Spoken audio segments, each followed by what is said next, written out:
So most of you guys have all used Microsoft Project before, right? Has anybody not? Okay. All right, sounds good. So I'll kind of go through, this may end early, honestly, today, since you guys have used it before, and we may not need the full 2 hours, I'm not sure. So we can have time at the end for like other questions if you guys have any other questions. But we'll kind of go through, I'll go through like the agenda of the 4 classes so you can see what we're going to be talking about. So first, we're going to talk about the schedule template and just an overview of that. The schedule template is not fully set up right now as it is. We're going to go through the process of how to set up, how to set up and customize certain things just so that you know where the buttons are. And then you'll have a new schedule template at the end of the training that you're going to be using moving forward. But so the schedule template is basically like a portion of it. We're going to customize some other stuff as we go through today. So then you know for your other schedules where you already have projects ongoing, you know how you can modify those settings. So we'll talk about the schedule template as an overview. We'll talk about how to set up weather and how it's set up for that.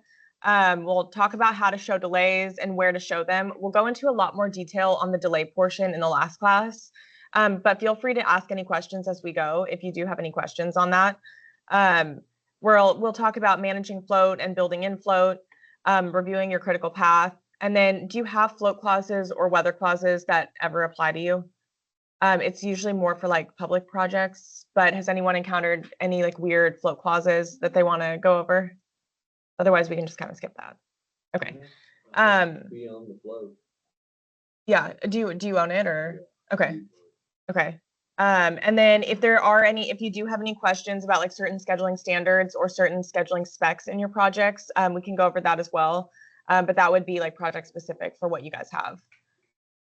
And then we'll go into the rest of this class is going to be just an intro to the software, which we'll go through as we do the scheduling template.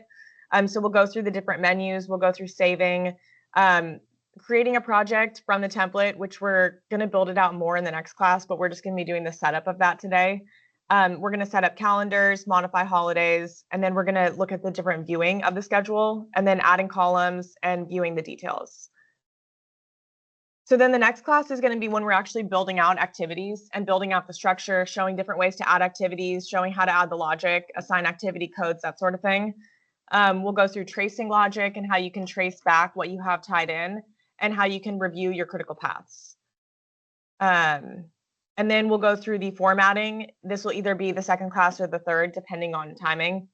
We'll go through the formatting with how we can modify the color coding. We'll go through a little bit of this stuff today. A lot of this stuff that's in the later classes, we may touch on very briefly, and then we'll expand on it later. But we'll go through other filtering that you guys may want to see, other grouping options, and how to format your layouts. And then the last class is going to be finalizing and setting your baseline to the project. So actually, how to set that baseline, how to set your constraints or modify those, and then updating your schedule. So that's just kind of an overview of the 4 classes and what they're going to be. Any questions before we get started? No. All right. And everybody has the schedule template, correct? Yes. Okay, perfect. So I'm going to move, where is this? I'm going to move this over. Oh, sure. Micah sent it out yesterday. It's the same one, yeah. Yeah. I do not have that. Where do I get that? I'll send it to you right now too. Anyone else need it before I send it? Send it to all of you.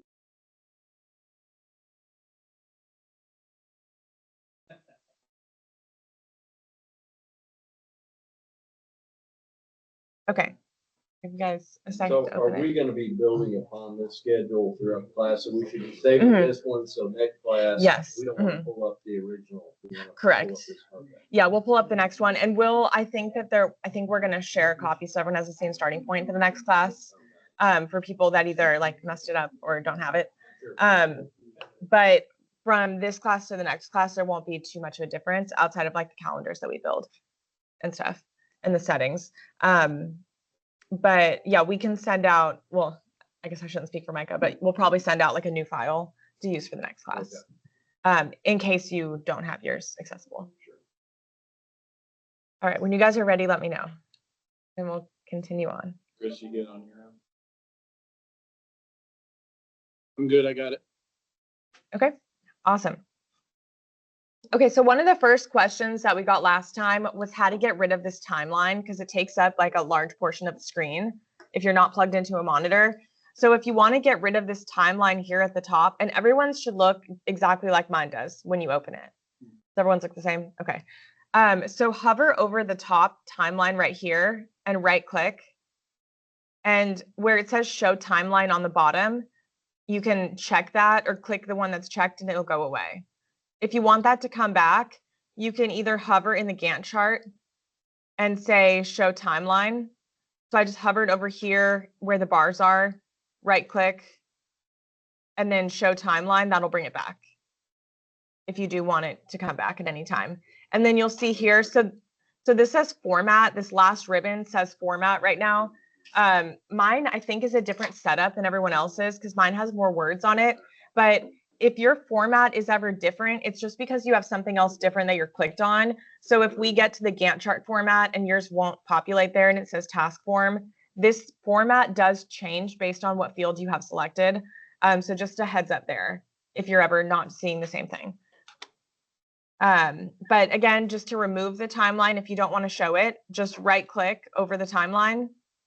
And then you can select the bottom and say show timeline so that it goes away. Okay, any questions on that? Anybody's look different than where we are right now? Okay, perfect.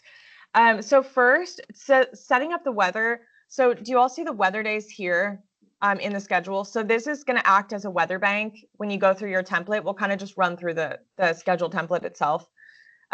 So we have the milestones where you're going to put in your contract milestones. So here you'll revise them to be what you actually have for your project. And then you'll tie in the project milestones. You can also modify those to be what you actually want to apply to what you're building. So if you don't care about, the building pad complete, but you care about something else, then you can change it to be whatever milestones, or you can add milestones to it. But this is where you're going to make the first one is going to be contractual dates. The second should be tied into your schedule based on the logic of what it is. So then this next one is the weather delays. So this is going to act like a weather bank that's after your contractual completion of work, but then before your actual tracking substantial completion. So it's basically going to be wedged in between your last activity and your tracking substantial so that you have it as your weather float. So as you encounter weather days, you delete them from the bank. Is everybody familiar with that? Okay, I can go into more detail if anyone's not familiar, but it sounds like you guys have seen it before. But that's what this is going to act as, and it's based on 3 days per month until you get to dry in, is where the 18 is coming from. So based on your length of your project, you'll modify this accordingly. Any questions on that? Basically, as we use the weather days, we're subtracting from that. Right, the ones that you have to make up yourself, correct? Yeah, kind of works 2 ways, Troy, because if you have the first of the month, you just have it cumulative either way. Mhm. So like take the first 3 and then after start adding. Because you'll lose a day with your progress, but then you'll take it out so then you're even. So then you'll stop taking it out once it's days you can claim. Any other? Mhm. Break it out for a month at the beginning. Mhm. Sure.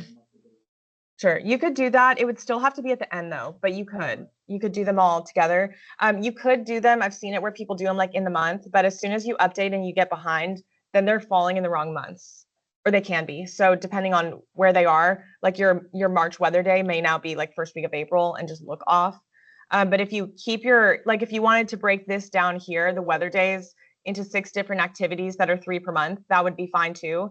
But it's still going to fall within this same block of time, so that your critical path is still impacted by it. Does that make sense? Maybe? Okay. Okay, perfect. As we go and as we're in the later classes and we're reviewing the critical path of our baseline, I think it'll be really clear then if it's not something that makes sense right now, because unless you've seen it before and used it, it's just kind of like theoretical right now. But as we get to using it, we can definitely go over any more questions that you guys have, or any other weather clauses that you have in your contracts that are different. That may dictate that you have to show the weather differently. But anyway, this is all here. So we'll plug in the weather days as we update. into this section, and then we can break out any specific delays like design changes, anything like that, we can show in this section as well. And then if you have pre-construction, you'll break that out here into this programming, design, permitting. And then the submittals, we'll break out the submittals as well. Franchise utilities, if you have those, there's a section for it. So basically all these sections are placeholders, and you'll break out your own activities that you have or tie them in if you do like the way that they're set up. But they're just placeholders for you to actually build out everything. That's why if you'll see here on the left, it has push pins, which means it's manually scheduled. So once you're done, you'll have no more push pins in your schedule. So you don't want anything manually scheduled, but that's how you're holding it to not show a date and not show a duration. So once you're actually building this out, then you're going to have a duration and dates for each one, and it's all going to be logic driven. So we have the site work section, the building. If you'll see the structure, it has 4 different kinds of structure in it. 5, I guess, actually. So you'll use the structure section that applies to you and then delete out the others. So that's the next portion of this template. You can always add more sections too. Exterior shell, finishes, and final inspections. So it's pretty basic, but it has just that placeholder like block for each thing so that you know, just an idea of where it goes and basically just a structure to follow and then a color scheme to follow. Any questions on the overview of how the template is set up? All right. Okay, so now we'll go through different settings on the template, and we'll go through each of the ribbons and which settings we would look for in each of those ribbons. So we'll start with the file ribbon first. So if you click File and go to Info, so File and then Info, you'll see that you see the project information for your project. Does anybody not see this? So it's a File tab at the top and then Info. Okay. So you'll see here it says Start Date. The first thing that you'll want to do is change the start date of the template to be the start date of your project. So we can use today's date. We can use Monday of next week. Does anyone want to pick a date to use? It's your birthday. Do you want your birthday to be the start date? Sure. Okay. So we'll make it today's date. So you can click this arrow here to pop up your calendar and make it 6/21. And you should see that your finish date changes when you do that. Let me get my mouse.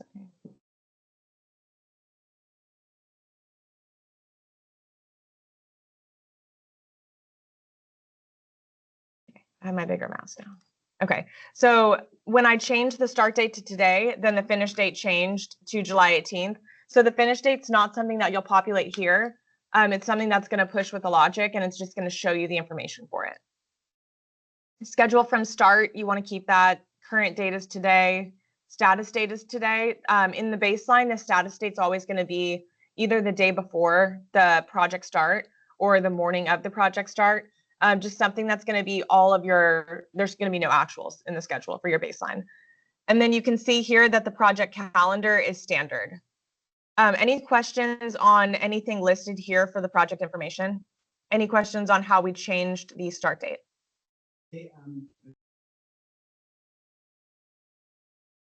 Okay, then just push your start date to the start date of the project. So you can push it in the future. Yes, because it'll just be what the software is using. It's going to be scheduled from the start, and then once you get going on your project, once it's no longer in the future, then it'll just be from the current date. Does that make sense? Yeah. Now, status date. It is changed. I change it for a back date. I wouldn't personally. You could, but I wouldn't change it from here because then you're not applying the progress to it. So it just depends on what you're trying to do with that status date. Like if you want to apply the progress to a certain date, then I would do it in a different way. But if you're trying to backdate it, you could do it here.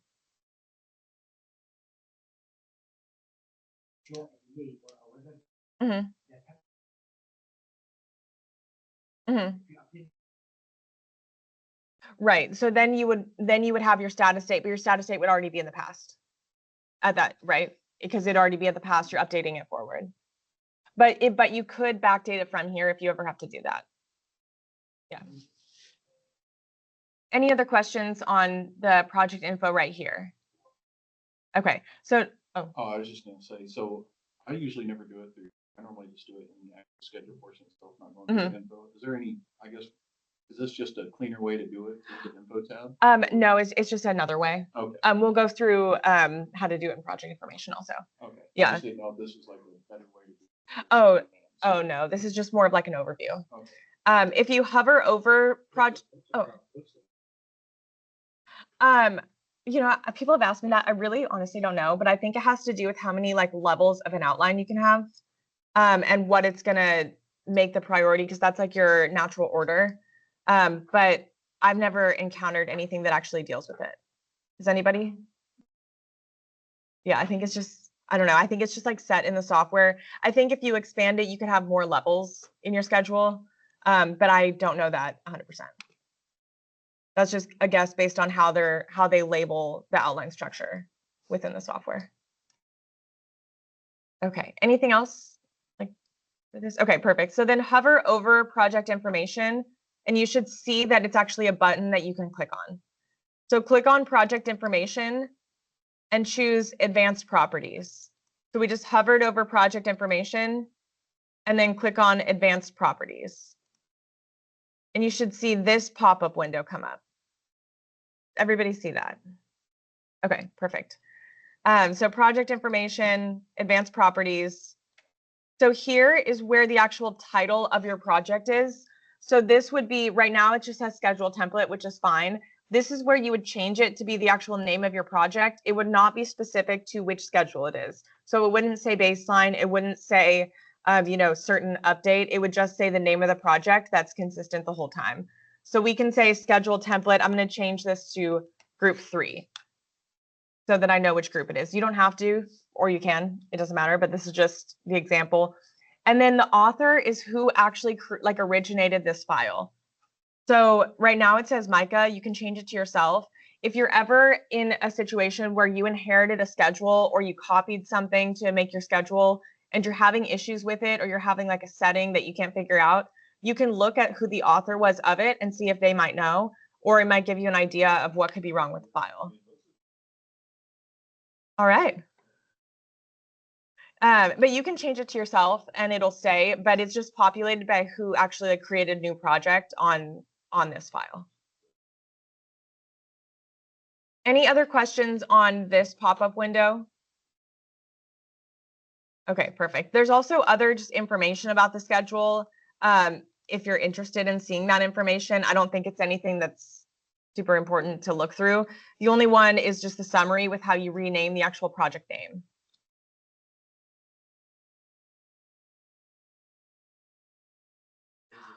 I'm not sure. Yeah, I'm not sure, honestly. I know that you can put managers. I mean, if you have like your SharePoint, like your shared drive, you can just put more information in there if you want to, but yeah. All right, anything else? Usually the project information, when you open it, looks like this, and there's only 2 fields filled out most of the time. It's actually really nice because you can go to statistics. So if someone jacks up, you can see who last modified. All right, yes, you can.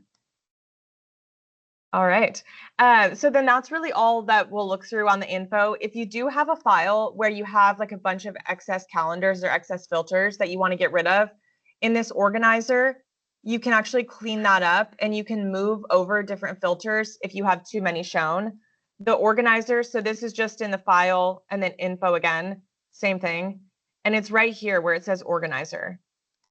So if you do have a schedule where you have just like way too many things shown and it's unnecessary, you can go to whichever category it's in. So say you have way too many calendars, you can move them over.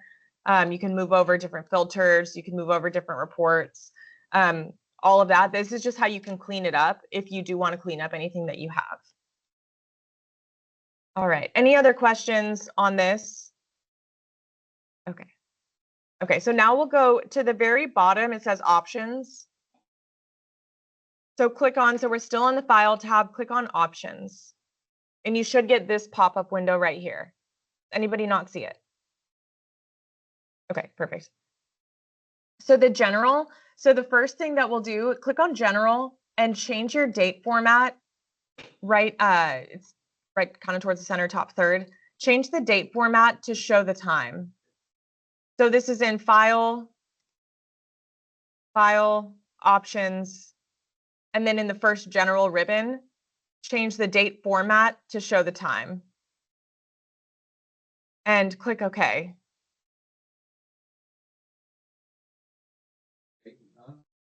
Yeah, so on the file options, where it says date format, choose one of them that shows your time of day in the date format.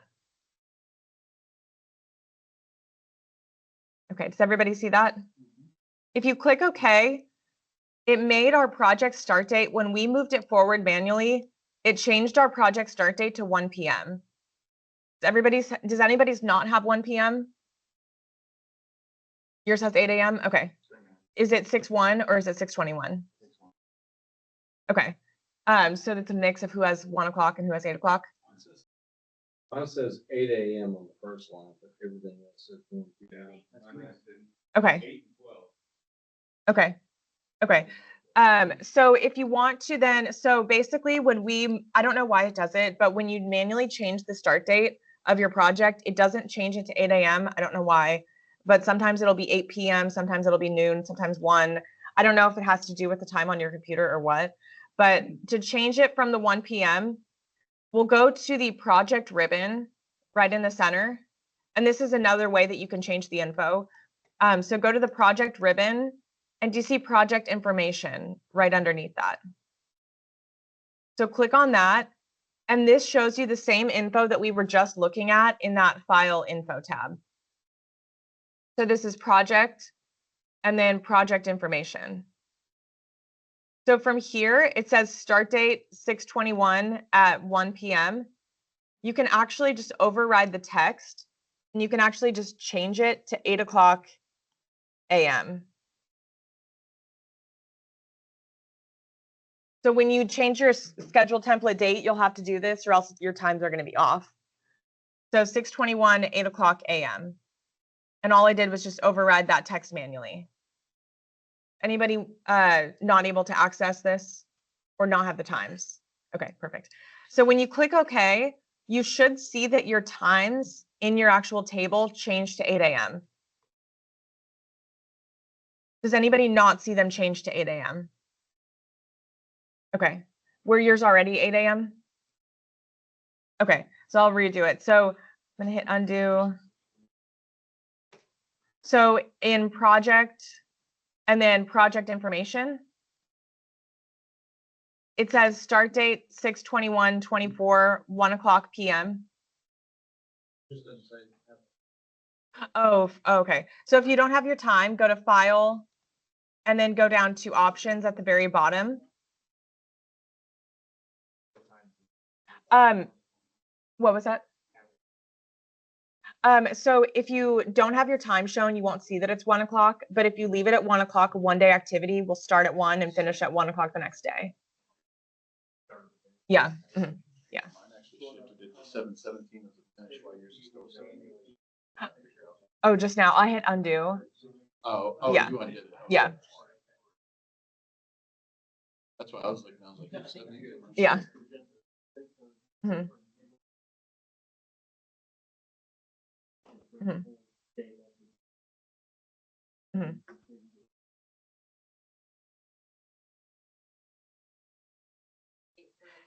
Mhm. Yeah. Yeah. Yeah. Yeah, so that's probably what it is. It's probably a different time. So like so I'm gonna add something here just so you guys can see it. I'll go down here to rough grade. I'm gonna take this off the manual and make it auto scheduled. And it's one day, but it's 6/21 to 6/24. Yeah. So it's over the weekend. So when I change this, so now, so in the file options, I showed my time. So that's the first step of it. And then project information. So when I change this to 8 o'clock a.m. and then say, okay, now it's one day, 8 a.m. to 5 p.m. for this one day duration. That's like when I get calls about a schedule being messed up, like 9 times out of 10, it's something like this. So it's something with the time of day.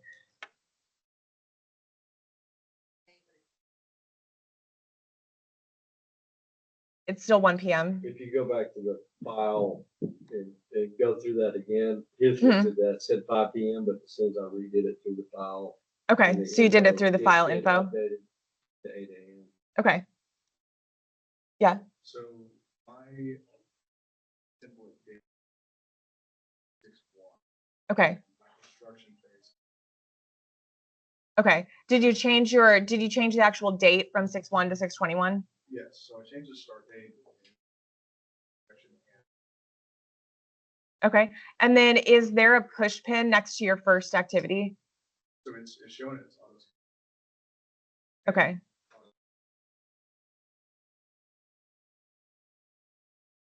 if you add an activity, what does it go to for the date?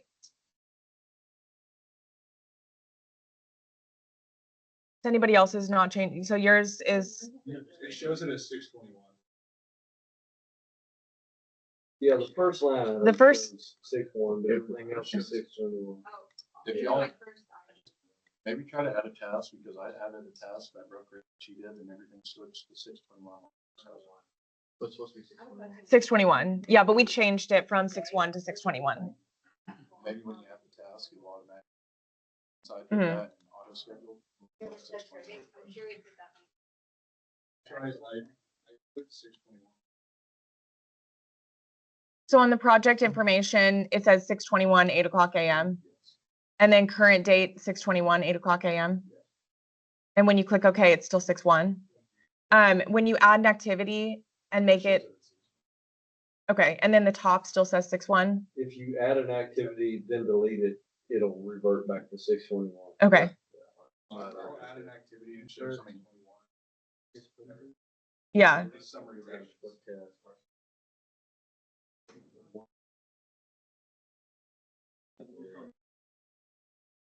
Yeah, it's just the construction. okay. Yeah, I mean, there's ways I can do it. Who's changed like mine did? Who's did? I didn't do it Yours- automatically. yours did it? Okay. Yeah, Okay. that's what I do. Okay. Yes, but it should have it would be a push pin here. Okay, then change it to auto. So I added a task. Yeah. clicked off it. Okay. Okay. Okay. Yeah, I don't know why, because we all open the same template, so really they should all be exactly the same. So I don't know. Sometimes it does glitch though. Okay. Does anybody not have 6/21 now? Is anyone still messed up? Yes. Yeah. Okay.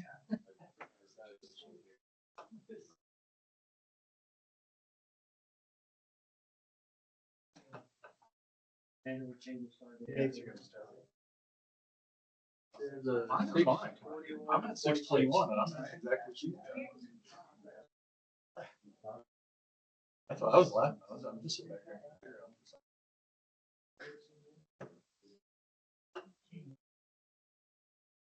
Okay. So we can go, let's change everything from the auto schedule or from the manually scheduled to auto. So there's a couple different ways that you can do it. So one way is to just actually click in this cell and you'll get a drop down arrow and you can change it. That's one way that you can change it to auto schedule. You should see the duration and a date pop up when you do that. So I'll do that one more time. I just hovered over here in the cell and then click the drop down and change it to auto schedule. You can also drag it like Excel. So I'm going to click on one that is auto schedule. And when you get the icon that's like a skinny plus sign, do you guys all see that? You can click and actually drag that down and you can fill down the auto schedules as well. Yeah, you can do it all the way to the bottom. So I clicked on one and then you can click and just drag. This is just like Excel if you're like dragging a cell down. Mm-hmm. So the manual, that's just like for your reference of like what sections you need to build out. You can take it off of manually scheduled and put it all on auto right away if you want. Yeah, ideally there should be nothing manually scheduled once you're done. Another way that you can change it is actually in the first task ribbon. you can actually highlight a group of tasks and you can change it to the auto schedule button that's in the task ribbon. And that'll do it too. So there's a few different ways that you can make the same changes, and that's going to be consistent for everything. Like for most of the settings, you can access them in different places. So let's go through, and whichever method that you want to use, it doesn't matter. Change everything from auto scheduled to the manual, or I mean from manually scheduled to auto. So you can do that by the clicking and dragging. You can do it by changing a cell like that, or you can click on multiple and change them all to the auto schedule. Probably the easiest. You can also click on this. Oh yeah. You can also click on this here, like this first cell to highlight everything, and you can change everything to auto all at once. Yeah. Any questions on that? And does anyone's now still have 6.1? Everyone's 621? Or just not saying something? Okay, cool. Okay, I do have one thing. sure. The very first. Yeah. Oh, I added that. I just changed mine so that I knew which one it was. Yeah, so I just typed up here and I just added group 3. No. If you had because right now this is actually just like a row. If you were to actually show the project title, so project summary task, that's where our change is going to carry over. So if you click on Gantt chart format and say on the far right, project summary task, that's going to populate the name that we just changed in the project info. Yeah. Oh, yeah. So it's in the Gantt chart format. And then it might just say format. And then on the far right, it says project summary task. If you check that, it'll show your project summary at the top. I prefer to have a bar, and this is just my preference. I like to have a row that's actually the project title, because then for each update, I'll add the date to it without actually like changing the project date, or without, changing the name of the project. You can keep both if you want, or you can just do one or the other. That's just my preference, because then as soon as you open the file, you know what date it's from. Now, I've seen when multiple people working the schedule, Mhm. they'll put their initials on it. So the date Yeah. and their initials, so Mhm. you know who the schedule is for. Yeah, no, I've seen that too. Yeah, that's definitely a good idea, because with your, you can't both have the schedule open at the same time if it's in a share folder. You have to have your own copy of it open, or else one person's is going to override the other person's. So if you can't both work in the same file at the same time, just a side note there. Any other questions on how we added the time visually and how we changed the project information? Do you want to change it to another date to make sure it works? No? Okay. All right. So then let's go to the File tab again, and then back down to Options. So File, and then Options, the last button. So now that we've already gone over the times, now we can just click the drop down and turn it off, so we don't need to see that anymore. So we'll turn that off, because now we know everything is 8 o'clock a.m. to 5 o'clock p.m.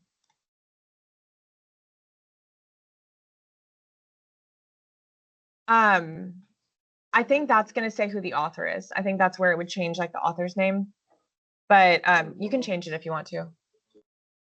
Turn off the time.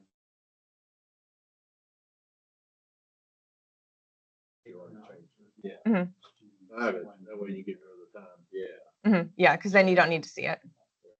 So when you click OK, you should see that now the time is back to how you're used to seeing it. Okay, so then with the project information or the project options still open, so now we'll go over display. So the next ribbon is display. So here is where you'll see what your default calendar type is, which we'll leave that one as is. If you wanted to show more decimals, you could show more decimals. That's more for like resources. It's not something that we necessarily need. Yeah. Sorry. No, you're fine. Brother, can you turn off how many times it asks you if you want Yes, some people, for some reason, does that like every 5 minutes, right? Yeah. Okay, yes, you can. Okay. Sorry to interrupt. No, that's okay. It's like the next one after this, or we can go to that one first. Okay. Okay, so then the only thing here in the display tab that I really change is this entry bar, which I don't think you guys have online status next to name on yours, right? Okay, so click on the entry bar. So if you can see in the background of mine, so the entry bar is this that I'm highlighting with my cursor, circling. So it's like Excel where you can type into a cell that way. It's a lot easier than trying to like click and hold to get a cell to have the text come up. So this is also just my preference to have the entry bar. I think it makes it easier. But that's in the display ribbon and then checking entry bar. So then now if I wanted to change the title of my project or change the name of something, then it's in the entry bar and you can just change it here. Oh yeah, just the one. Yeah. So the entry bar is going to be overall. So yeah, so if you look on, so back in the display, so like currency options, it has the project next to it. These settings are going to be for this project. So going to be for just this file, but show these elements doesn't have it. So this is going to be for your actual Microsoft project. So if somebody else opens this, they're not going to see the entry bar unless they also have it checked. But if you change the decimals on your currency, then when someone opens a file, they're going to see that change. So if we were to It would already be there, right? And same with the date format, that's like specific to yours as well. So anything that doesn't have the colon and then a project next to it is going to be specific to your actual like software on your computer. And then anything that's going to say a project with a drop down, that's where it'll say options for just this file. So then when you send the file to someone else and they open it, they're going to see that option that you selected. But they're not going to see the entry bar option unless they also have it on.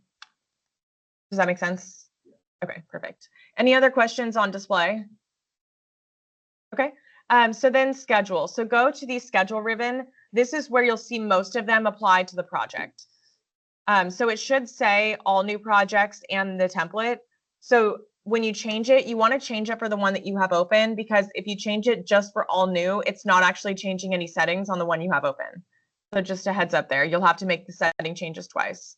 If you originate a lot of files yourself, then you can do it on all new. But if you don't, and you mostly use a template, which I feel like is usually the case, then you just want to make sure that your options that you're selecting are for your project. And then the week start on, I like to have my week start on Monday so that when I open the calendar, it starts on a Monday, and also so that my look ahead start of the week starts on a Monday as well. This is also just my personal preference. But if you do want to change yours to Monday, it's in this schedule, week start on, and change it to start on Monday. The other thing this will do is if you have your time scale, like I have mine right here, so it has the first day of the week listed as the number. If you change it to Monday, it's going to have that Monday as the date that it shows on your calendar. So those are just the small changes that that's going to make, in addition to changing how your calendar pops up when you look at it. I don't ever change my start and finish time because it messes up a lot of the background stuff in the software with how it's set up with the resources and everything.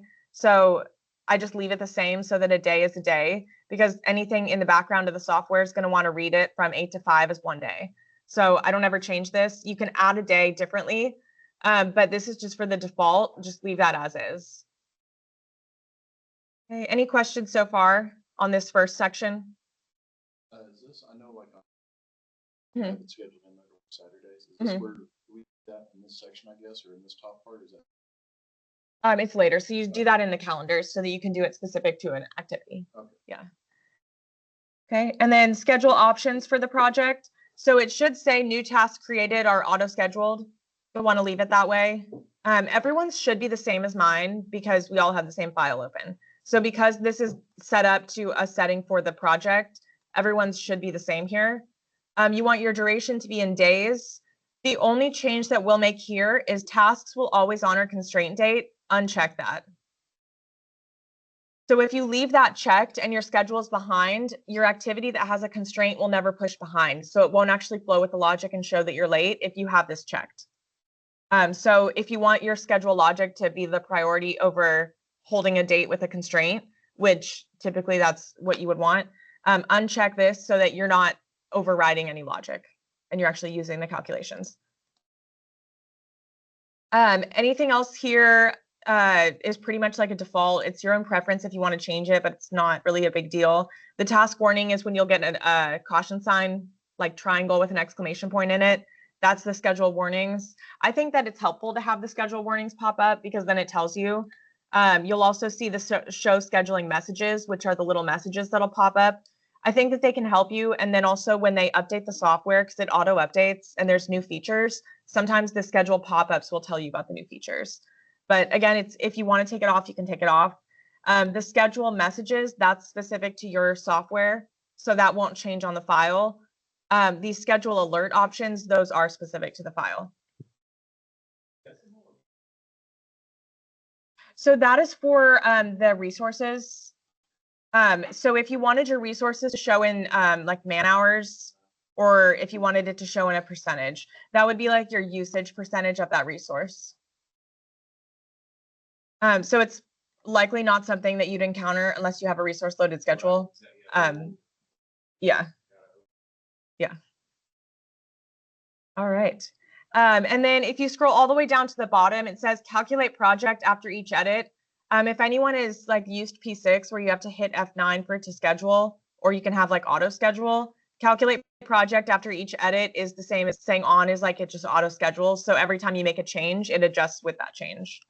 And that's the default. So you shouldn't have any issues there. All right. Any questions on the schedule ribbon? Really, the main thing here is just uncheck the tasks will always honor constraint. Otherwise, it's just your preference for it with the week of the day of week that you want your calendar to start on. And then also just if you want your messages to pop up. Okay, perfect. So we'll skip proofing. That's just like if you want to tell it that real words exist, like if you want punch list to be a real word or something, you can change it on proofing. But we'll go down to the save. So on save, if you have the auto save, it's right here. Auto save every however many minutes. I have mine unchecked, and I just like hit Control S all the time. If your computer shuts off, you guys probably already know this, but if your computer shuts off, it will not save automatically. And if you close your file without saving it, it won't save. So you do have to manually save the file. Like it's not going to auto save anything for you. The auto save button just makes a pop-up window come up and asks you if you want to save your project. So I just do like hit Control S all the time. But if you do what? Control S. Yeah. Or you can hit like the save icon up here if you want to. But it is risky. I mean, because if your computer crashes, it won't save until the previous time that you have saved your project. It won't recover anything like other Microsoft products will. But this is how you can turn that off. I've never heard of anyone that actually likes it on before, but you never know. Yeah. Okay, so If you don't have it on that, mhm. you have to manually save it all the time. Yeah, If you go to close the file, it will. Yeah, it will. But if your computer crashes or if the software crashes, it won't. So that's the risk there, is like if it just decides to crash, then you lost it. Yeah.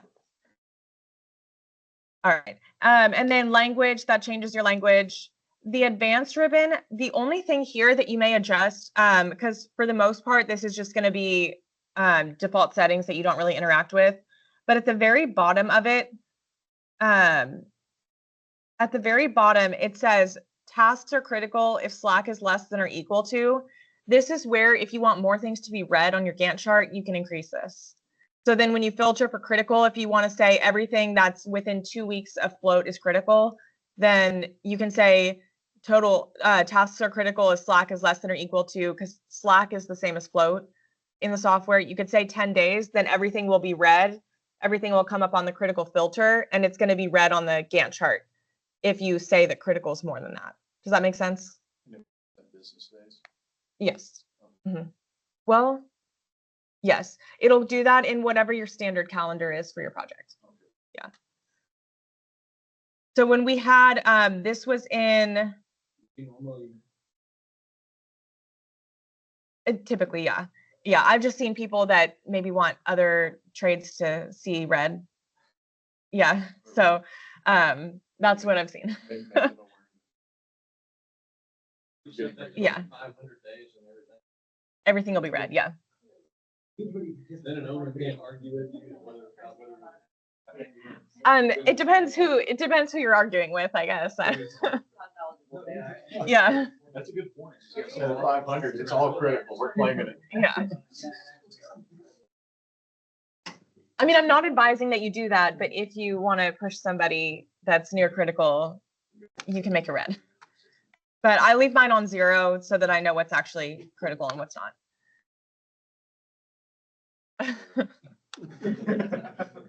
All right, any other questions here? This is all that we'll go through on the project options.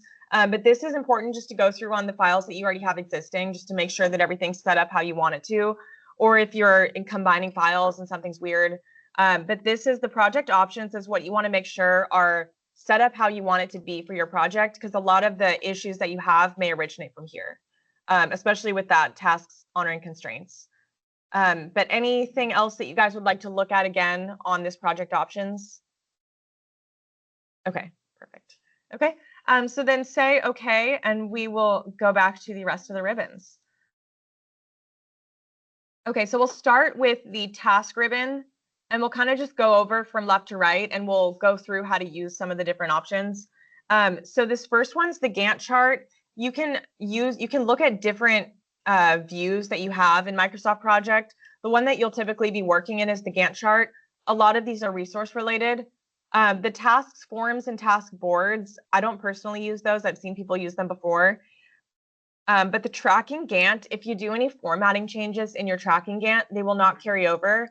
And sometimes things get frozen in the tracking Gantt and they don't actually like calculate the way that they should. So I always work in just the Gantt chart, and I have all the formatting just in the one. But if you do ever look at resources, or if you want to look at a network diagram, just like the boxes like this looks like a poll plan.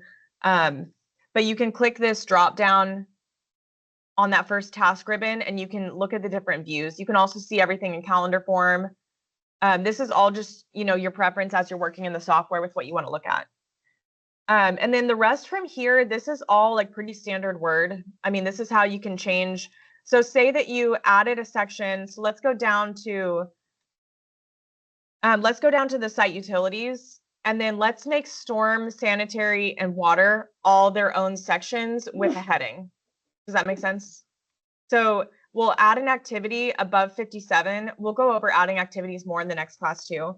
But right click on the row 57 and say insert task, or if there's another way that you prefer, go for it. And then click on the 58, the storm, sanitary, sewer, and water. And then using the indentation tools here, which is the next thing in the task ribbon. Do you guys see these, the indent, outdent? Click indent, and it'll make that new task that we just added a summary task. So then I'm going to call this one storm. Indent. Well, yeah, indent the one underneath it. Okay. So then now I'm going to add a task above 57. And I'm going to call this one sanitary.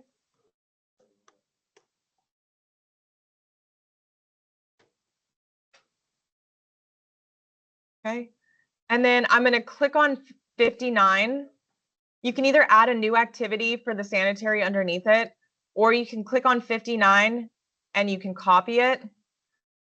And then, oh wait, I was in the wrong one. Click on 59 and copy it. And then you can paste it to be underneath the sanitary. And then again, it's the indent, outdent, indent it under. If you don't get all the clicking of adding activities right now, that's totally fine. Because we'll go through just the colors for how to carry over your colors for this. So I added the activity for storm. So I'll do the same thing for water. So I'm going to click on 61. This one's going to go underneath it. So I'm going to click on 61 and say insert task. It's going to go above 61, but it's actually going to go underneath this storm heading. So now I don't want water to be underneath storm. So in this case, I'm going to outdent it one. So now it's the same level as storm. And then I just change the name to water. And then to add the water utilities activity, I can either copy and paste this activity, or I can add another one for water. I'm going to copy and paste this one by clicking on row 60, copy, and then it's always going to go above the one you click on. So I'm going to click on 62 and paste. And then to make water a heading, you just indent this one underneath it to the right. Yeah. Would you advise not? Because if you, under your sanitary, it's going sanitary. Mhm. If it's not indented, you recommend not. Right? You can. I'm not very good at dragging, but you can. Yeah. Any way that you prefer to indent, it's fine. Yeah.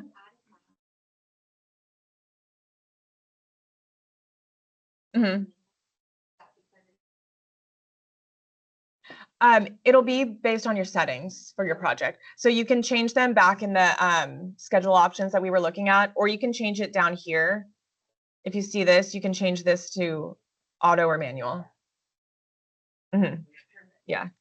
So then, so we added the groupings. If you didn't follow, that, that's okay, because we're going to go through it all in the next class. But click on the row number. So if we want to carry over the colors, so do you see how grade work is the shade of blue that we need for utilities based on the levels of the outline structure? So click on 74 to highlight the entire row. So highlight the whole row 74. And then click on Format Painter up here. So I clicked on the whole row 74 and then clicked on Format Painter. And you should get this like cancel icon. Now click on the row that you want to paint that color. So I hope I click on the right one since my cursor's so big, but I'm trying to click on 57. I got the wrong one. I'm going to do it again. So click, oh yeah, it doesn't let you scroll. Yeah. So click on grade work and then Format Painter. And then click on the one that you want to paint that color. So again, that's click on the one that you want and then Format Painter. And then click on the whole row for the one that you want to paint that color. And then I'm going to do that one more time. Now I'm going to click on one that's near it just because that's easier. So I'm going to click on 61, Format Painter. It's hard for me to click on the right one. Oh yeah, if you do just the one cell, it'll just be the cell that you click on. But if you do the row, it'll be everything.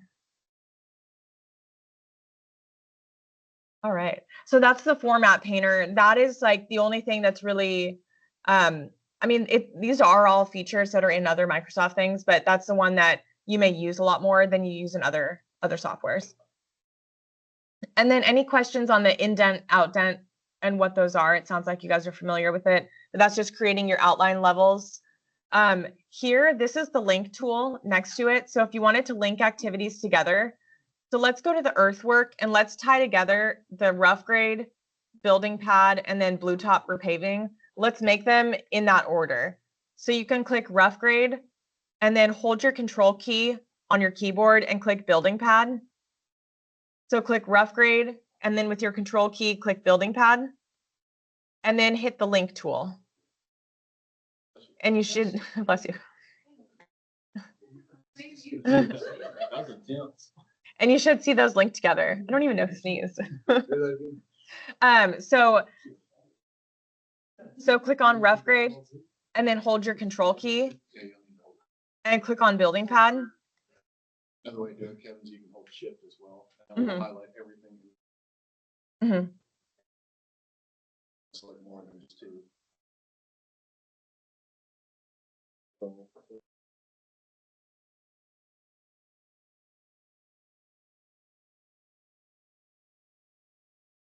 Yeah, the little chain link tool. Does everyone see that? So now I'm going to do building pad and then blue top repaving.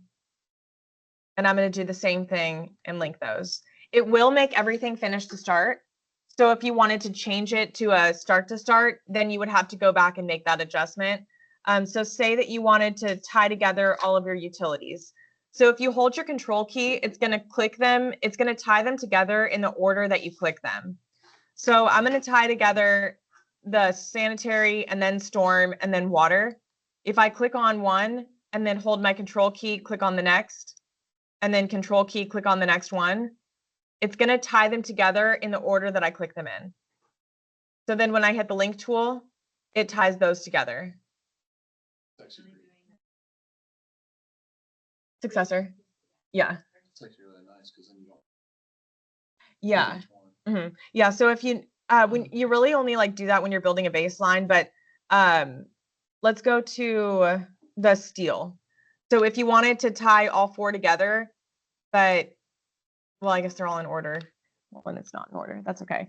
I'm gonna just like click on them randomly. So if I click on them in a different order and then I hit link, they're gonna tie in that order. You guys see that? You can kind of do that on Shell. There's a bunch Okay. of one in front of you. Okay. Yeah, you could do, or does anyone want to tell me what order? Then I'll click on them in that order. Kevin and Troy will probably do the best. I could pick it, but which order do you want me to go in for here? If we're doing exterior shell, which order do you want? Going through examples. Well, that's where we just give us an example. It doesn't have to be right. It can be whatever. Except for the quick. Okay. And then what? Install blade. Okay. Then storefront. Okay. There you go. All right. Hey, So then that'll link those together in that order that you click them. I'm gonna hit undo just to undo those, but but that's how you can tie those together. And then if you want to do a whole section, because they're in the order, so say that you're paving, say that you want this to be in this order, you can hold the first one down, hold your shift key, and then click on the last one. It'll tie everything top down, finish to start when I hit the link tool.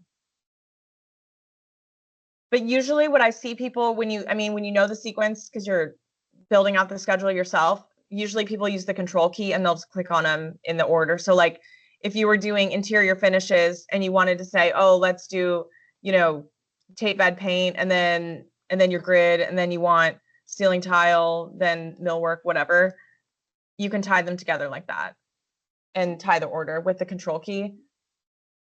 So that's how you can use these link and unlink tools up here. Any questions on that?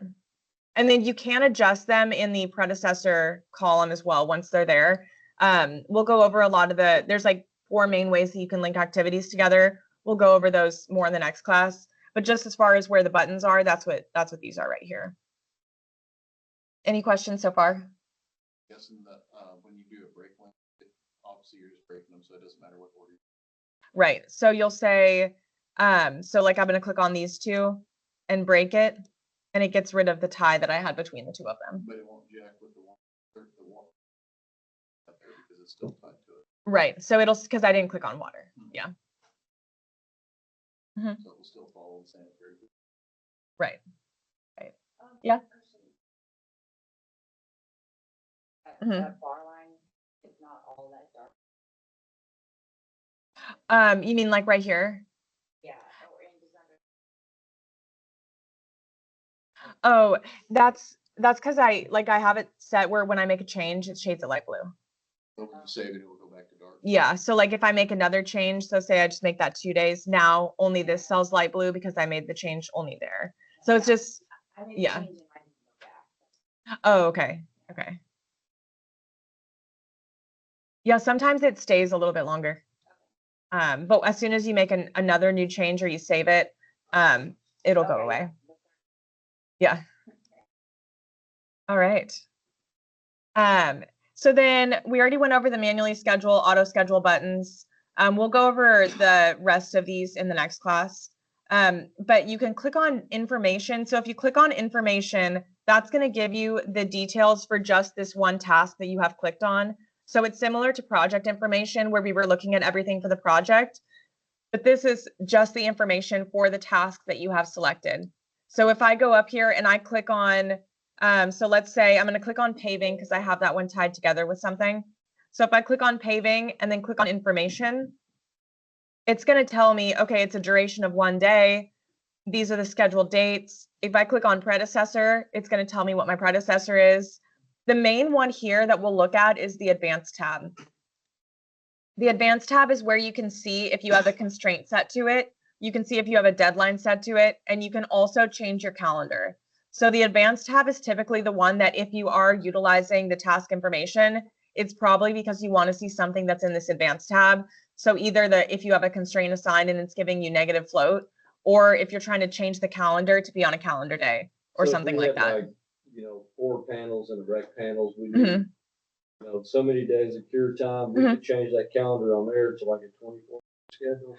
You would, Curing's gonna happen the whole time. sure. So what you would do, so it's actually one of the next things that we'll do, Okay. in this. So, Another big one there. yeah, you'll do your cure in a calendar day. So it won't be 24 hours because that would be like 3 days in a day, but you'll do like a 7 days a week calendar, and you'll assign all of your cure activities to that, and then also all your milestones so that your like contract duration is in calendar days. Any other questions on this task ribbon here? I know some of the stuff we went over really fast, but that's just to touch on what the buttons kind of mean, and then we'll go over how to use them more in the next class. Just gonna say another short, I always just got used to just double clicking, just so you didn't have to basically close the same thing as information. Yeah. You can, be careful about double clicking in the Gantt chart because you can accidentally like drag a task like that. I do that on accident a lot, and then I just hit undo, but just beware of that because you can also tie logic together that way. I'm just not good at it. Like you can tie it and drag it down. You can make it longer. So you can like tie those together and that'll link it. I'm not good at using my cursor with that, so I don't do that a lot. But if you are someone that likes that kind of movement, you can tie activities together by clicking and dragging and linking them. Yeah, we have over here. The unclicked page. Mhm. Yeah. Right now. You would only put a constraint on your contract dates, like your contractual dates you want to measure from. Your constraint will change the float value in your schedule, and it'll change what date you have to finish, basically everything with the float that's tied to that activity. So you would have your constraint on your substantial completion at the top, and that would carry over the float onto everything else. Mm-hmm. Mm-hmm. Right. Mm-hmm. So do we need to change over here? No, not for this part. What it would do is if you had a constraint on your substantial completion, it wouldn't allow it to move if your project was late, is what we unchecked on that. Okay, any other questions on the task ribbon? Okay, we're gonna skip resources and skip reports. Reports are related to resources, and we'll go back to the project ribbon. So we already went over the project information, but I'll click on this again. So the project information is where we could see our start date, our finish date. It's also where you set your standard calendar. So I always leave the default calendar as the standard and build in the holidays into that. And then you can modify and add another calendar, which we'll do here in a second, for a 6-day work week and for a calendar day.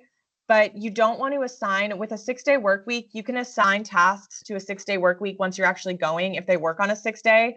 But if you set your tasks to a 6-day in the baseline, you don't want to do that unless they're contractually signed off to work a 6-day work week for that trade, because you're losing your makeup day. So if you try to just get your schedule to be earlier and you don't want to go through the process of trying to get your logic to be earlier, and you just make it a 6-day, you lost all your makeup days on your project. So you don't want to do that unless it's actually happening, or unless it's like signed off as an acceleration option or something like that. You put them in. There are some in here, but we'll add a couple more. Yeah. But you do have to manually put them in, but they're going to be in the template. Yeah. But leave this as standard. So your standard calendars, what a new activity that's added is going to be default assigned to. It's also going to be what everything is calculated from that's not task specific, or that is task specific for something that's assigned to the standard calendar. So like what you were asking about the float, it's going to be that number of days because that's what's assigned to the project as the default. Does that make sense? Okay, so I mean, pretty much always leave it as standard. There's not really a scenario where you wouldn't want it to be standard. Showing ours, 6-day work week. Mhm. We claim it. Right. We claim it's like a 5. Still claim Saturday. Yeah, yeah, you can claim whatever you want by that outside of it. But as far as like your work, you just don't want your planned work in the future to be falling on a makeup day, because then you lose the makeup day from a schedule standpoint. All right. Any other questions so far on the project information? I know we've already touched on this one, but any other questions that you guys do have? Okay. The links between projects, I've seen it done correctly like once. I wouldn't advise it. It just makes it where you have to have both open at the same time. And if someone makes changes in one, it won't apply to the other unless you have it set in the correct order. So I don't know if you guys ever use that. Do you ever use the links? Okay, cool. So now we'll go to the change working time. So this is right in the center. This is the calendars. So does everyone see that? It's in the project ribbon and then change working time. All right, so now you should see our project calendar. So again, that was project and then change working time. I see Columbus Day on there. Well, do you want to add Columbus Day? We can add it. We just missed GT. I know. All right. So this does have some holidays in here that are set up as like a reoccurring. However, you still have to check to make sure that they're falling on the correct day, because some of these reoccurring holidays, for instance, 4th of July, this year it's a Thursday, but I think it's 2 years, it'll be a Saturday. So you still have to check your project duration to make sure that your calendars are falling at the right time, even though the template has them set up. They're basically set up as like a backup, and you just want to modify it and just verify everything. So let's go through the calendar. So you have, everyone should pop up and you should see June, and it should have the 21st in black because that's today. And then if you made your first day of the week Monday, it should look like mine with the 2 gray on the right-hand side. Okay. So then you'll see here down at the bottom under exceptions, those are all of our holidays.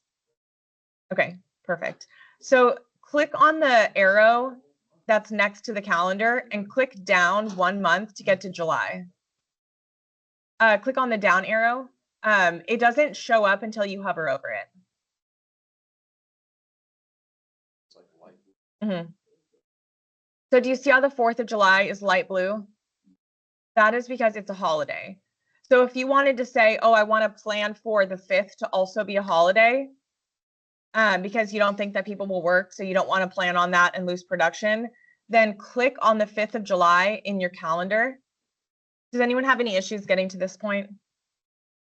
Okay, perfect. So click on the square for the 5th of July in your calendar.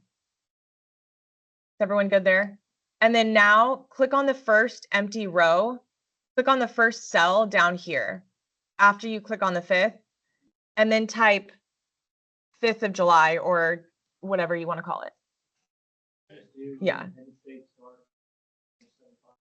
You can, but because it's a reoccurring one, it's not going to work the way you want it to. Yeah. And then hit enter. You should see that that day then becomes shaded on your calendar. All right, If- it's final, no changing it. Yeah, as soon as you click to a different day, it's going to be blue. It's just because it's still highlighted. Okay. So then that takes care of the 4th of July. So now let's click down and let's check on September. So everyone should see, okay, Labor Day, that one is marked off already. So we're good there. So then let's keep clicking down and go to November. So this is where one of the instances where the reoccurring pattern for whatever reason is not showing up correctly. So what you can do is you can either add a new holiday, like, so there's 2 ways that you can do Thanksgiving. So you can, or you can do any holiday that's multiple days. You can have it on a reoccurring pattern and then you can add a single day, or you can make one holiday that's both days. It just won't be reoccurring. So I'm actually going to, just for this example, I'm actually going to delete the 2 reoccurring ones for Thanksgiving because they're not showing up the way that we want them to. So I'm going to delete both of these by clicking on Thanksgiving, and on the right-hand side, I'm going to click on delete. And then Thanksgiving Friday, I'm going to click on this one And it looks like this is actually starting on 2025, so that's why it wasn't working. But I'm going to click on this and hit delete. So now my Thanksgiving reoccurring holidays are no longer in here. So we can go through how you would add those back by doing them reoccurring, or we can go through how you add them back if you don't want it reoccurring. So we'll do both.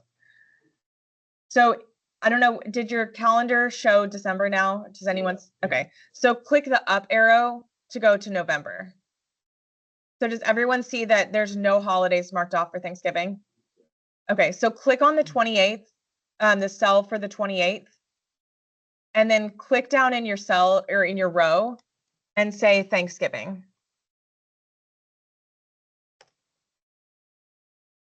When you hit enter, you should see that that day now blocked off.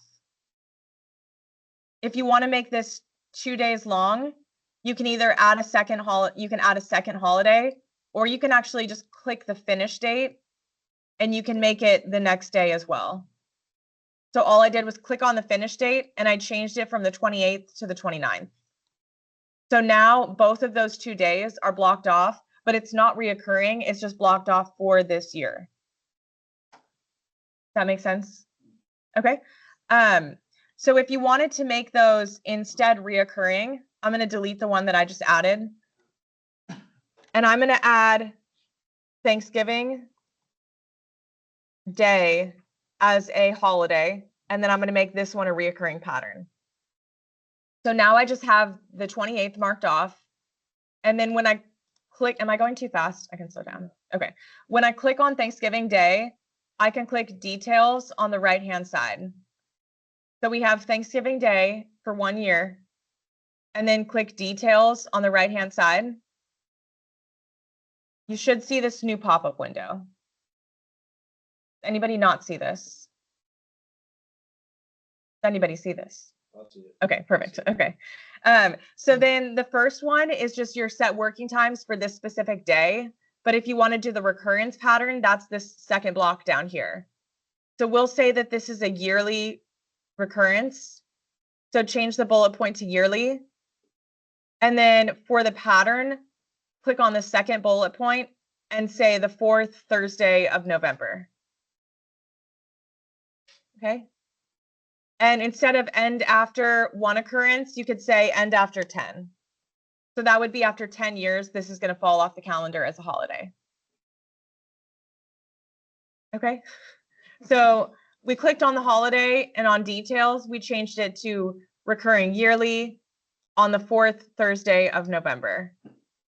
And if you click OK, you'll see that now this is ending 11/24/2033. And then you can do the same thing and do the day after Thanksgiving. So I'm going to click on November 29th on the calendar. And then I'm going to add in the first empty row, I'm going to say day after Thanksgiving.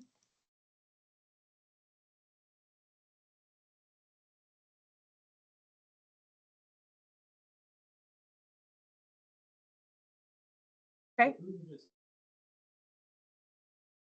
Mhm. Mhm. I don't know if it'll carry over both days. Okay. Yeah. It'll carry it over for the first year, but then not the rest. Or it'll end your reoccurrence too early.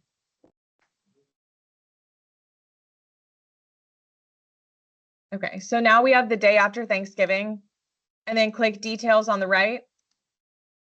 And we'll do the same thing. We'll say a yearly recurrence, and we'll say instead of on the last Friday of November, make sure to say on the 4th Friday of November. And then end after 10 occurrences. So we're just doing the exact same thing, yearly, 4th Friday of November, and end after 10 occurrences. Yeah, like you can just type in, I usually just type in my holidays manually and just for the project. And I'll usually do my holidays a year past the finish date so that when you run over, or if you run over, then you have that captured. All right. Any other questions? See this? And hopefully Oh, yeah. you don't have to go through this exercise, because pre-construction, he was already built the schedule was. Right. doing this. Hopefully is use the holidays. But if you have any like weird holidays that you have to add in that are specific to your project that they didn't know about, then this is the process you would take to add them Yom in. Kippur. What? Yeah. Yeah, yeah. Or if you have like college football games, sometimes you can't work on that Friday. Cinco de Mayo. Yeah. Yeah. Or Good Friday or whatever holidays you guys have. Juneteenth, if you want to add that in, I don't know. Okay, so to save your changes, you always have to click OK. So click OK to exit out of the change working time, and that will save your changes to your holidays. And you should see that your finish date changed. Did everyone see it changed to the 18th? That's because we added the 5th of July as a holiday. Okay, perfect. So now we'll add a 6-day work week calendar. So now go back to project change working time. And on the right-hand side of this window, it says create new calendar. So click create new calendar, and you'll see a new pop-up window that says create a new base calendar, make a copy of standard. So we want that because we want the holidays to carry over with our 6-day work week. So now I'm just going to title this one 6-day work week. Okay. And then click OK. Yeah, no, you're fine. So hit create new calendar and then call it 6-day work week. All right. And then when you click OK, you'll see that this here changes to be your 6-day work week calendar. So those are my project calendars. I'm working on the 6-day work week one right now. So the first thing that I'll do is click on this second tab. So we've been working in the exceptions for the holidays. Click on the second tab for work weeks. So work weeks, it says default. So click on the default and then click on details on the right. So default, details. And then what we're going to do for this one is we're going to click on Saturday and say set days to these specific working times. So Saturday, and then choose the bullet point to set days to these specific working times. So then what we'll do here is we want it to match the other days of the week. So it's grayed out. It's pretty light in color, but it says 8 to 12, 1 to 5. So we want our Saturday to also be 8 to 12, and you can just type in the cell. Yeah. Okay. Okay. What part are you guys at? Are you guys at the detailed work week yet? Okay. So we have the new calendar for 6-day work week. Are we all good there? Okay. Okay. So then on the new work week, click on the second tab down here for work weeks. Okay. And then click on default. And then click on details on the right. Does everyone have this pop-up window now? Okay, perfect. Okay, so then we want to open up Saturday as a working day for this calendar. So on this left-hand side, click on Saturday. Okay. And then on the third bullet, or on these bullet points here, we want to choose the third option of set days to these specific working times. So you want to open this up as a holiday or as a working day. And then in this cell here, we want it to match our other days of the week. If you click through, the other days of the week say 8 to 12, 1 to 5. So we want our Saturday to look the same. Yeah, that one switched it back. So then click on the bottom and then just type in the cells an 8 to 12 and then 1 to 5. I just typed in it. You just click on the cell and then just type a number and it'll pop up. So 8 to 12 and then 1 to 5. Okay. Mm-hmm. And we'll do this again with our calendar day calendar. So we'll go through the process again of adding those.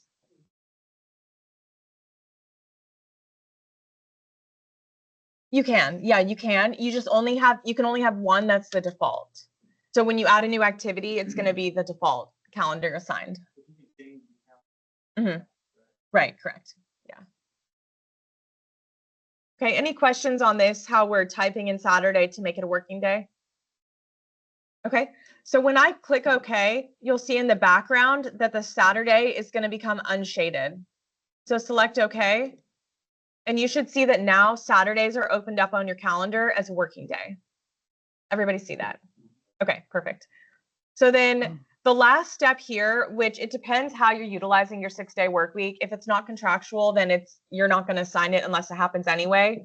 But the only thing here to be mindful of is your holidays that are like on a Friday where you know they're going to take off Saturday. That's what you'd want to look for, where you just kind of look through manually, but it's not really something that's too big of an issue because it's not a calendar that you're using for a main calendar anyway. So then now we've created our 6-day work week calendar. So then click OK, and that will save our changes. All right. So now let's do that again, and we'll make a calendar day calendar. So that's in the project, and then change working time.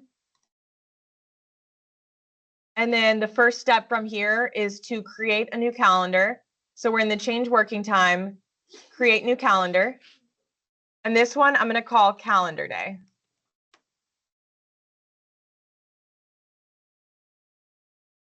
Can you delete it?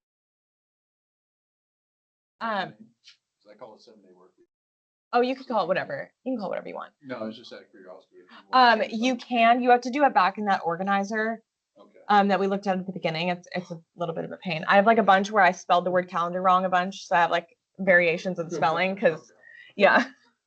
It was just, I was gonna change it. I was just- it's just Yeah. one of the things. That's all, I was gonna change it and I was like, wait, how do you Mhm. change it now? I just- Yeah, you have to change it back in the organizer that we looked at the beginning. Okay. All right. So then calendar day, and then I'm going to say, okay. So then the first thing we need to do here is delete all of our holidays out because we don't want any holidays reflected on our calendar day calendar. So you can click on a holiday and then just hit delete on the right-hand side, and that will delete that holiday. You can also drag multiple at one time and hit delete, but it doesn't matter which way you do it, just delete all of your holidays. So that your calendar day has no holidays in it, it's going to count every day. Any questions on that part? Okay, perfect. So then now click on work weeks. And we're going to change this default work week to be 7 days a week, just like we did for the 6-day work week calendar. So click on default and then click on details on the right. And then in this pop-up window, we're going to do the same thing that we just did before, but we're going to do it for both Saturday and for Sunday. So I'm going to click on Saturday, and then the third bullet point, set days to these specific working times. And then from 8 o'clock to 12 o'clock, 1 o'clock to 5 o'clock. And then same thing on Sunday, set days to these times. And then with your keypad, just type in an 8, then a 12, and then 1 o'clock to 5 o'clock. Any questions on this? Okay. So then when you click OK, you should see that Saturday and Sunday both open up. And now every day is a day per this calendar. Any questions on this or what we did here? Okay, perfect. So then the last step is click OK, and that saves your changes. Right? So if you want to change the calendar on a specific activity, you can either double click on the activity. So let's double click on the overall project template. If you show your project summary name, it'll be the one right below it. But the one that says Ridgemont project template, and I did dash group 3. So double click on that task, and it should take you to the last ribbon or the last tab that you were in, which mine was in advanced. So I'm just going to double click on this first row 1, and it pulls up my task information for this task here. And what I'll do right here in the center, I'm going to change the calendar from none, which none means it's assigned to your default. So none and standard is the same thing. It just for some reason uses different names, but I'm going to change it from none to calendar day. So you should see that now your new holiday or your new calendars are options in here. Does everybody see that? Okay, perfect. So click on this and make it a calendar day for the assignment. And you should see that your duration extends from 18 days to something larger. Okay, so now instead of 18 5-day work week days, now it's 28 calendar days is what it's telling you. So let's do that again. Let's do it to the milestones. So double click on milestones. And we'll do the same thing. We'll say change our calendar to a calendar day. Okay. And then another way that you can check to see what you have assigned, we can actually add the column for the task calendar. They call it task calendar when you search. So right click, if you get this arrow here, this like pointed down arrow, right click on the column heading and say insert column. So I just right clicked on the predecessor column heading and said insert column, and then start typing in task calendar.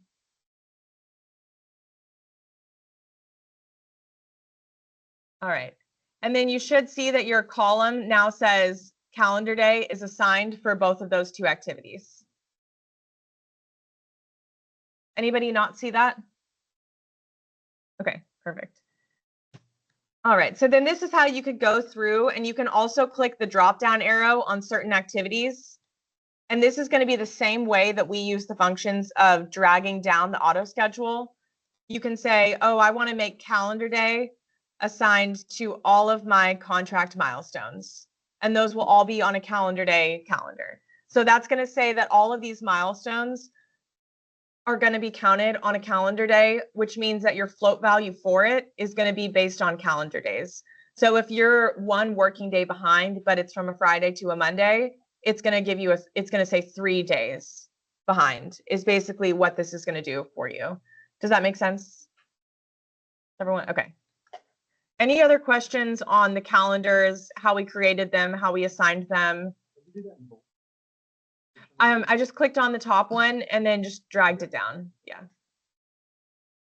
You can also click on the drop down arrow and change them that way. Yeah. All right. Any other questions so far? Okay, perfect.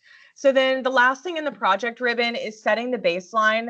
We'll go over that next time, but this is the function to actually set a baseline. This is the button for it. Same with updating the project and the status date. These are all going to be in that last class, but these are where the buttons are for the project. So everything that's specific to an actual activity that you have clicked on is going to be in the task ribbon. Everything that's specific to the entire project is going to be in the project ribbon. Any other questions before we move on to the next one? Okay, perfect. So then the view ribbon, this is one that you guys are probably familiar with, or I guess, would you guys say that you're familiar with this ribbon a little bit? Okay, because this is the one that people usually will have open a lot. This is another way that you can view your Gantt chart and you can look at tracking Gantt. So a lot of these are the same thing that we saw in that first task ribbon. Team Planner, I don't use the Team Planner, but it does have like an ability to sync up to your Microsoft Planner. I don't personally use it, so I don't really have any input on it. But then here, this is where you have your sort, your outline structure, filters, and then your groupings. So click on the outline structure dropdown and click on level 1. This is going to collapse everything in your schedule to level 1. On the view, and then right in the center, it says outline, and then level 1. So then you should see that your whole project is collapsed underneath with just that first level. So then let's do the same thing. Click outline and then say level 2. So outline level 2. Now you should see this next level of your schedule. So this is the best way to double check if things are in the right, if they're in the right spot or in the right order as you're working through a schedule. If you think something is indented or outdented too far, you can double check your levels from here. So then you could do outline level 3, and now you'll see that some of the activities are starting to show. Outline level 4. I mean, you can do however many levels you have. But that's how you can double check your work here. And you can see if, okay, does this look right for site? Should all of those be under site? And you can just check there. Sort is the same, that's how you can sort by start. This will change your levels. So everything, for example, like everything that's navy here, the same color as franchise utilities, it would sort by start as well. So you may actually end up with something being underneath construction when you don't want it to. So that's the risk that you do have when you sort by start. If everything is grouped in the level that you want, then it's okay. But usually I see people complain about how things jumped up and they're in the wrong section and in the wrong heading and stuff when you sort by start. But if you do want to sort by start, that's right here. If you want it to go back to your natural order, so your natural order being what it looks like right now, you can actually go to the task mode column and you can say A to Z on task mode. That will put it back to the natural order of your schedule. If you do have that problem where things are jumping, because then when you add an activity, it'll try to jump somewhere else too. I actually like to sort by my column headings more than I like to sort by this sort button personally. So you can sort by the column heading this way by clicking the drop down and saying earliest to latest. And then if you wanted that to go back, so I have that earliest to latest by start. If I want this to go back, then I can just click task mode A to Z, and that puts it back to the natural order. Any questions on that, or any sorts that you guys have questions on that you've had issues with? Okay. And then grouping, if you wanted to group something, has anyone grouped their schedules before using this? Okay, so click on the drop-down arrow of task calendar. And do you see where it says group on this field? So click the arrow next to task calendar and click on the group on this field. You should see that all of your activities assigned to a calendar day are now underneath that. Everything else is underneath a heading called none. So if you wanted to check quickly and see if something was assigned wrong, then you can see it here. So say, oh, I don't want building permit to be on a calendar day. Then I can just change it right here to none. And that's how I can check my work right away with the groupings.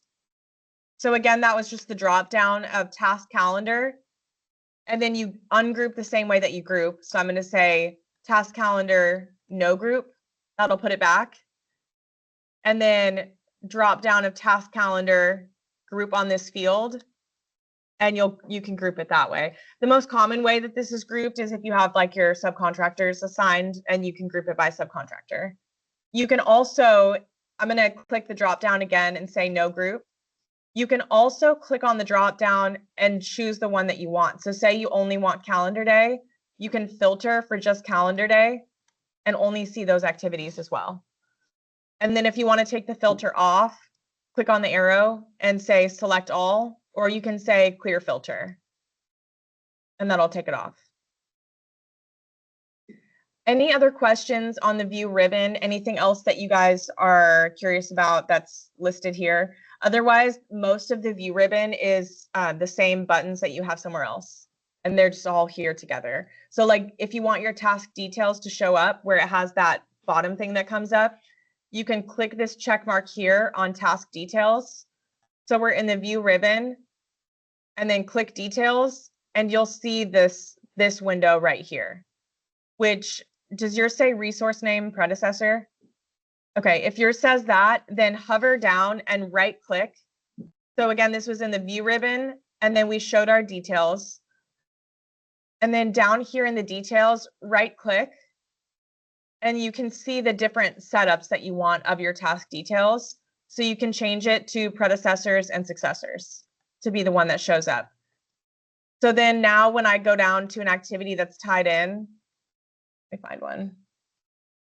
Oh, if you want to expand everything, say outline all subtasks. That'll expand everything for you. But so say I click on building pad, I'm choosing this because it has something on both sides of it. It'll show me the predecessors here and the successors down here, if you don't typically use your details. So on the view tab, if we want to filter just the next 4-week of tasks. Mhm. In the past, I've always had to make a custom filter. Sure. You could do the date range. So you could do it's one of the built-in filters, and then date range right here. And you can choose, it'll say show tasks that start or finish after. Typically you would do 1 week back.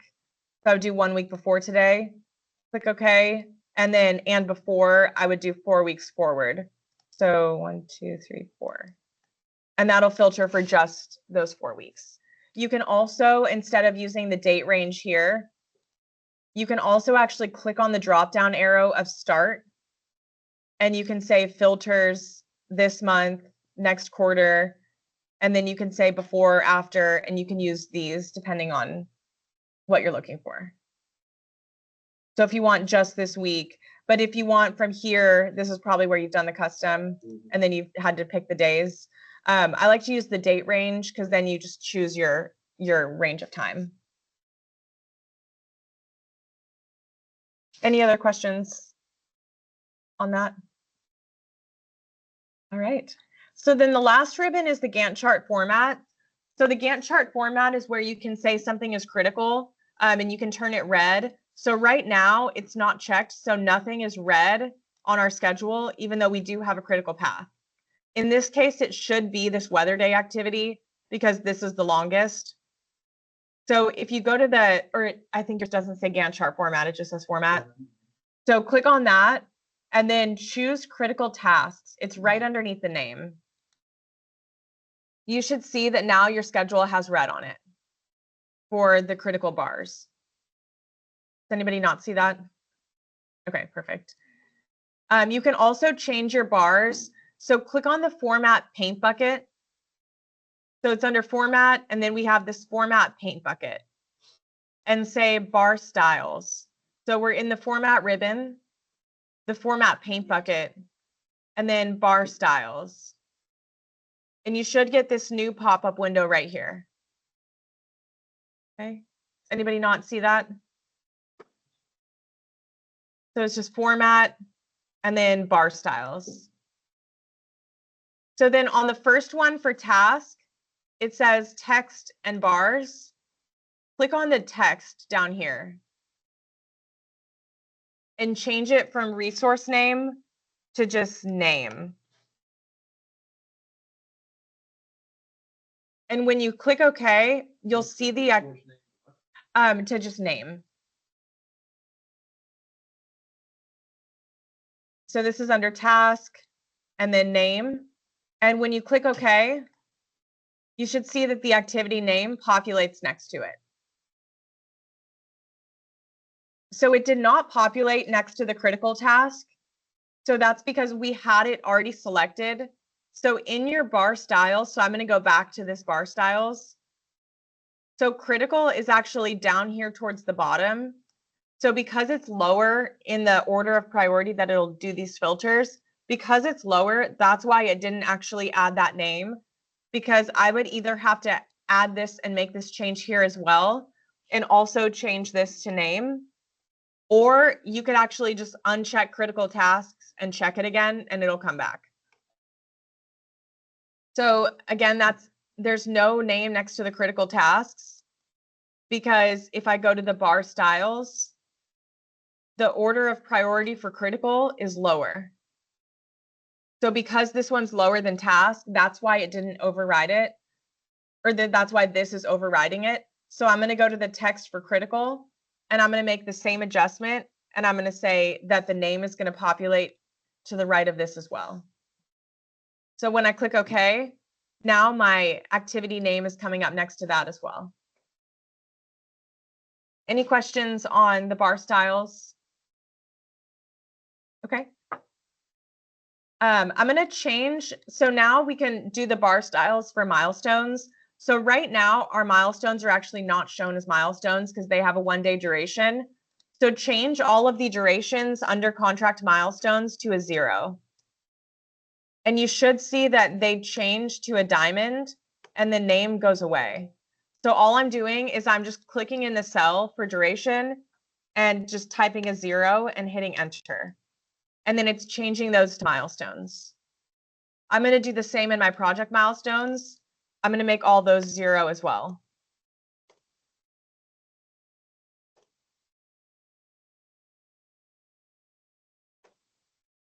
Okay. So now let's do the bar chart format for our milestones, and we'll add it and change it so that the date of the milestone is on the left and the name of it is on the right. So we'll go back to the format and bar styles. So again, we're in the last ribbon, format, bar styles, and milestone is the third one down. So we'll click on milestone and then go to your text on the left. And then on the left-hand side, change it. You can either say task finish or finish. I'm just going to say finish. And then on the right-hand side, change it to name. So we're clicked on milestone and then the text. On the left-hand side, we'll say finish. And on the right-hand side, we'll say name. And then click OK. So now our milestones are reading with the date next to it and then the name to the right. And that's just your preference. I mean, it's however you want it to read, but those are just the different options that you can choose. All right. Any other questions so far? Oh, if you don't have it checked, then if you don't have this check mark on, then it won't come up. So you won't see it in the bar styles if you don't have critical activated. And you don't have it down at the bottom?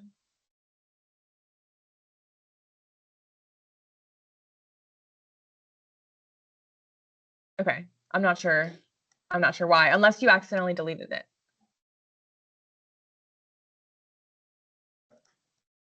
All right. And then if you click on the critical tasks again, this check mark, then you should see it like toggle on and off down here.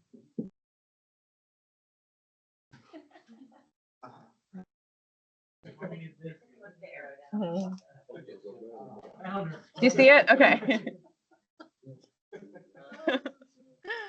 All right. So then the last thing that we'll do for today is the text styles. So if you notice when we added a task, where was it down here? So this text actually went to a different default text. Just a text, I guess. Yeah, font. Thank you, font.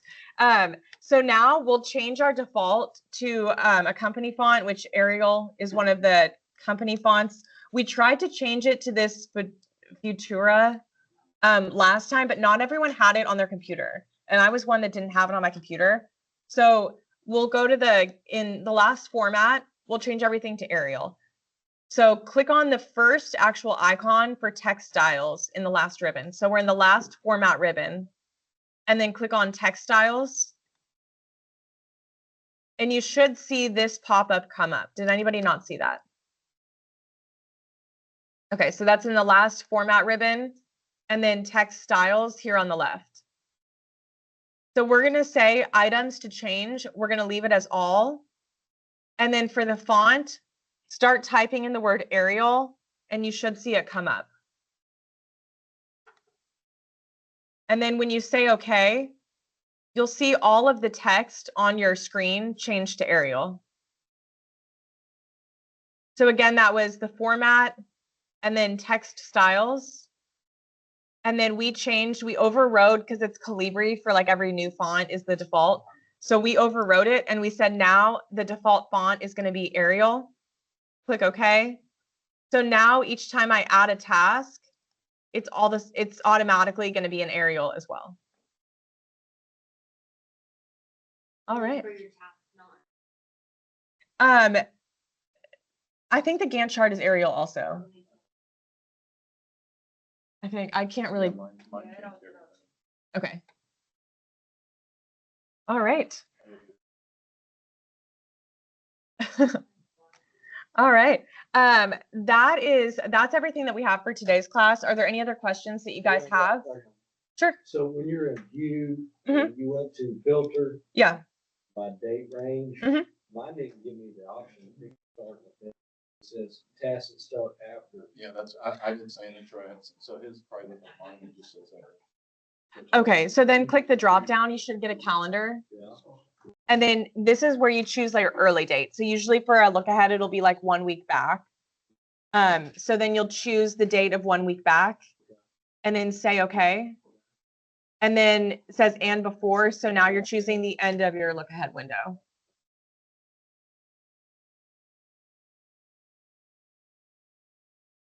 Yours come up. Yeah, it does look a little bit different. No, Yeah. And right now everything's within that window, but when you have a schedule built out, it'll filter it for just that stuff. So I guess Troy, Kevin, just out of curiosity, I know the superintendents are working on project schedule now. They kind of, it's kind of same. Yeah. That's what I'm here for, box of rock. I just, I know we're trying to get them kind of incorporated into it, help them, but I didn't know if they're using like Gantt chat, Gantt chart. or like You know, I always use calendar. The calendar. You can use a Mhm. calendar for the full week and give you a date range and for like when you're giving them to your subs, it's easier for them to understand the calendar. And that's what I was looking at, like, that's a lot easier for like guys to see, like. For the sub meetings, absolutely. Mhm. That's something we need to press on to the superintendents, not so much. Because then you're basically, they can get used to this, and we're all working on the same format, but then they can change it just to view what they need to talk about. Mhm. And you Yeah. can filter on here for different things too. So you can filter for like certain trades or something. So how do you filter the timeline from duration? I mean, from Mhm. 3 weeks, 4 weeks, 6 weeks? On the calendar. Yeah, So Um, basically in either the calendar or the. I just made a custom filter. Mhm. Yeah. So that's where you could do the date range again. And I'm just gonna say, I'm just gonna do 1 week. I'm just gonna do, yeah, so it's in view and then filter. And then say, date range. And then, yeah, the first option is for the early date of your range. Yeah, drop that.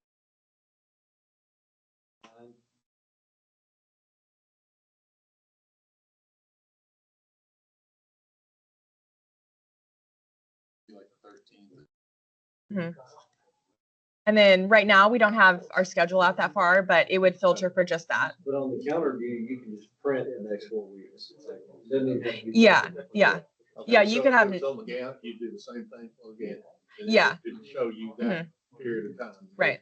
And that's what I do a lot of times.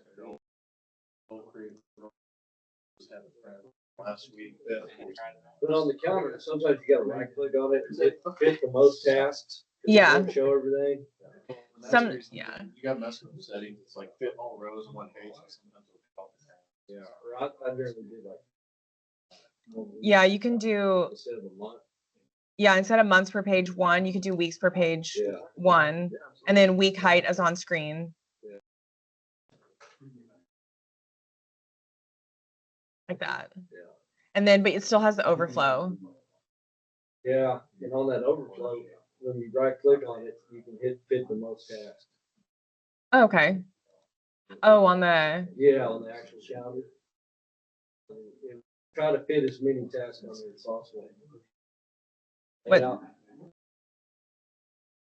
And attempt to fit as many tasks as possible. So show everything. Try to. oh yeah, I see. That's cool. I didn't know you could do that.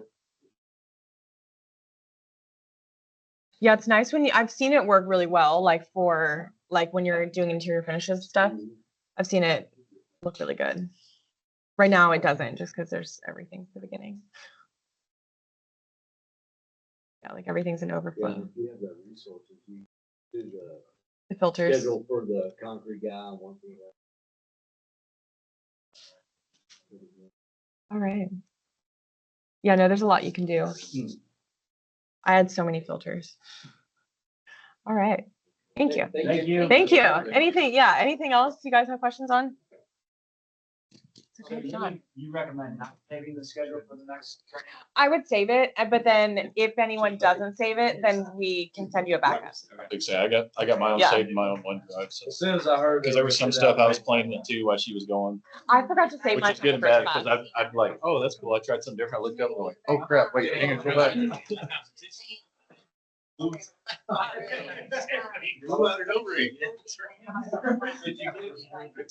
Hey, Alex, I talked to you a while back on, Oh, yeah. on the grocery store down in Point. All right. Nice to meet you. Nice to meet you. You get to hang out with this guy. I Chris, I think I we're do, done. Thank you, unfortunately. Thank you.